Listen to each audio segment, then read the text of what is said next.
Bienvenue à Jérusalem. Ici Sébastien Daune en Terre Sainte pour vous faire découvrir Jérusalem, la ville sainte.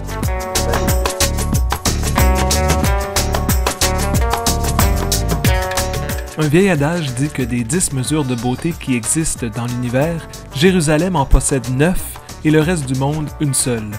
Bienvenue à Jérusalem.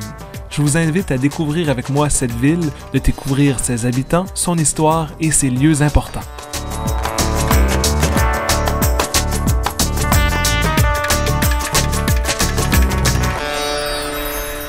Tout a commencé ici. C'est ce qu'on appelle la cité de David, une toute petite région au sud de la vieille ville de Jérusalem. Des fouilles archéologiques continuent à creuser pour mieux comprendre l'histoire de cette ville. On sait qu'il y avait d'autres groupes cananéens qui vivaient ici avant que David n'y fonde sa capitale. Voici le secteur G, un remblai de pierres du temps de la royauté où on a trouvé des sceaux utilisés par des scribes de l'époque royale. Plusieurs rois ont laissé leur marque sur cette ville, dont Ézéchias, qui a construit un long tunnel sous terre pour avoir accès à l'eau sous la muraille de la ville. La ville fondée par David fut détruite par les Babyloniens au 6e siècle avant Jésus-Christ. Une grande partie de la population sera alors déportée vers Babylone.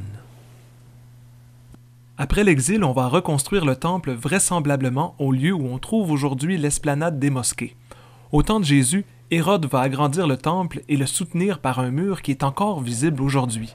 C'est le mur des Lamentations, qui est le seul élément qui a résisté à la destruction du temple en 70 par les Romains. C'est le lieu le plus saint pour les Juifs. Les pèlerins viennent y insérer leurs prières dans les espaces entre les grandes pierres et les Juifs viennent y célébrer divers rites, surtout les sabbats. Le mur est considéré comme une synagogue à ciel ouvert. Les vendredis soirs, des milliers de personnes s'y rassemblent pour prier, chanter et danser. Lorsque j'y étais, j'ai été frappé par le côté festif du sabbat. On appelle ça le mur des Lamentations, mais c'est loin d'être triste. J'ai aussi été marqué par l'importante présence de jeunes militaires armés qu'on voit ici en train de danser au milieu de la foule.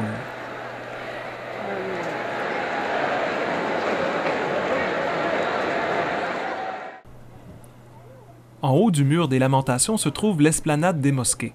Selon la tradition musulmane, le prophète Mahomet aurait réalisé un voyage nocturne de la Mecque à Jérusalem, puis une ascension au paradis et une descente aux enfers. La mosquée d'Al-Aqsa commémore l'arrêt de Mahomet à Jérusalem. Au centre de l'esplanade, on retrouve le dôme du rocher, devenu par son dôme doré le symbole de la ville. Il abrite la pierre sur laquelle Abraham aurait accepté de sacrifier son fils. La vieille ville de Jérusalem est divisée en 4 quartiers fort différents. Au nord-est se trouve le quartier musulman. On y retrouve des mosquées, des souks pour faire ses divers achats. Les rues y sont extrêmement achalandées. Au sud, proche du mur des Lamentations, se trouve le quartier juif avec ses habitations plus modernes. On y retrouve plusieurs musées et synagogues. Puis, il y a le quartier arménien, le quartier chrétien au nord-ouest. C'est ici qu'on retrouve la Via Dolorosa, le chemin sur lequel on commémore les étapes menant à la crucifixion de Jésus. Tous les jours, des pèlerins viennent y prier. On peut y rencontrer des franciscains dont la présence en Terre Sainte remonte au Moyen Âge. Ce chemin se termine à la basilique du Saint-Sépulcre, le lieu de rassemblement des chrétiens. Dans cette église se trouve la pierre sur laquelle la croix de Jésus aurait été plantée, l'endroit où aurait été déposé son corps et le tombeau où il aurait été enseveli. La vieille ville de Jérusalem est ceinturée par des murailles érigées par Soliman le Magnifique au 16e siècle. Ces remparts comportent 8 portes. Parmi celles-ci, on retrouve la porte de Damas vers le nord. C'est la porte la plus ornée. Elle est empruntée par des Arabes tous les jours pour se rendre à Jérusalem-Est. La porte de Jaffa est protégée par la citadelle, un ensemble d'installations militaires utilisées par Hérode. De l'autre côté de cette porte, on retrouve Jérusalem-Ouest, une ville moderne et riche qui contraste avec la vieille ville. Il ne faut pas manquer d'y visiter le musée d'Israël qui regroupe des artefacts de toutes les périodes historiques et Yad Vashem, le musée commémorant l'Holocauste. La porte de Sion est célèbre pour les trous de balles rappelant les tirs de l'armée d'Israël lorsqu'elle a conquis la vieille ville en 1967. Enfin, à l'est, la porte dorée serait la porte par laquelle le Messie attendu par les Juifs entrerait au temple. C'est pour cette raison qu'elle a été emmurée par les musulmans qui ont aussi installé des cimetières pour rendre l'endroit impur aux Juifs.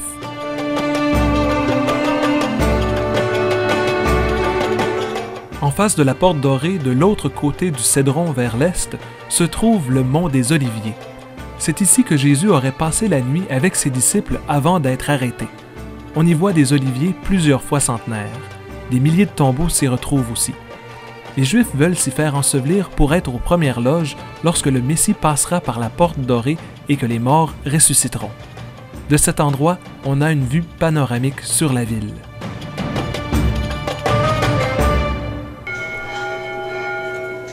Parmi tous les lieux à découvrir à Jérusalem, le Saint-Sépulcre a une place singulière.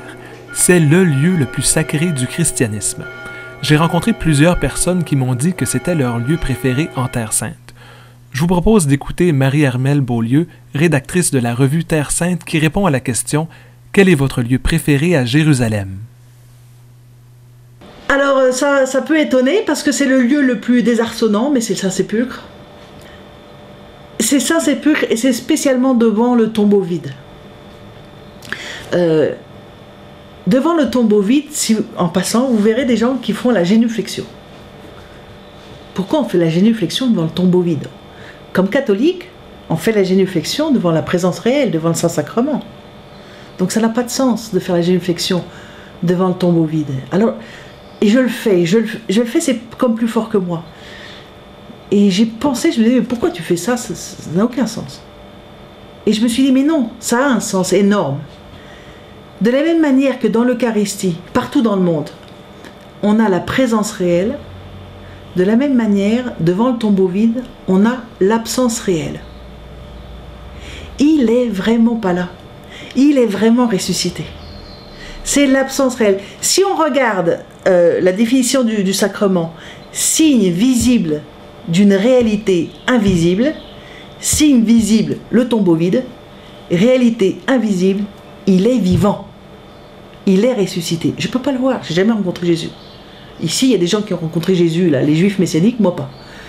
Mais cet endroit me fascine parce que c'est vraiment le lieu de l'élan. C'est celui de l'élan de la résurrection, mais c'est celui de ma résurrection chaque jour quand je veux bien me bouger pour être un petit peu actif dans la vie, quoi. C'est là la source, c'est la source de la vie. La source de la vie, elle est là. Donc c'est le complément à l'Eucharistie, mais voilà, l'Eucharistie, je ne peux pas manger de l'Eucharistie à longueur de journée. En revanche, je peux être des heures durant devant le tombeau vide, devant l'absence réelle, et ça vraiment, ça me fascine. Il y a la deuxième chose qui me fascine, c'est la même chose qui rebute beaucoup de gens quand ils viennent, c'est la diversité. Ça prie dans toutes les langues, quand ça prie, parce que c'est quand même très fort devenu un lieu touristique et de musée, et ça c'est vraiment déroutant. Je pense que les églises ont des efforts à faire, mais parfois on se retrouve cette année, comme l'année précédente, tous les chrétiens, toutes les dénominations chrétiennes avaient le même calendrier liturgique. Donc on s'est retrouvés pour les fêtes de Pâques à vivre ensemble dans cet espace exigu, à peu près aux mêmes heures, nos offices, mais qui en arménien, qui en copte, qui en grec, nous en latin grégorien, et je ne sais pas quoi encore, si les syriaques en araméen. Et alors, parfois on chante tous ensemble. Alors t'imagines, les latins qui te chantent un Gloria en grégorien, messe des anges, ok, connu de tout le monde entier, formidable, ça unit pour les catholiques. Et en même temps, tu as les coptes qui font pour chanter c'est Alléluia. Donc soit on pense, mon Dieu, mais c'est quoi ce désordre? Soit on pense, waouh, dans notre diversité, on est là pour la même chose. Pour la même chose. Pour la même foi. On célèbre la même chose. Ok, avec des traditions différentes. Et après, ça me fascine. Ça, c'est exceptionnel. C'est enthousiasmant dans le sens grec du terme. Il y a Dieu dedans. C'est enthousiasmant. Voilà. C'est ainsi que notre bref tour d'horizon de la ville de Jérusalem prend fin. Le psaume 87 dit « Jérusalem, tous font en toi leur demeure ». Eh bien, puisqu'on s'y retrouve comme chez soi, je vous souhaite de pouvoir y venir un jour la voir de vos propres yeux.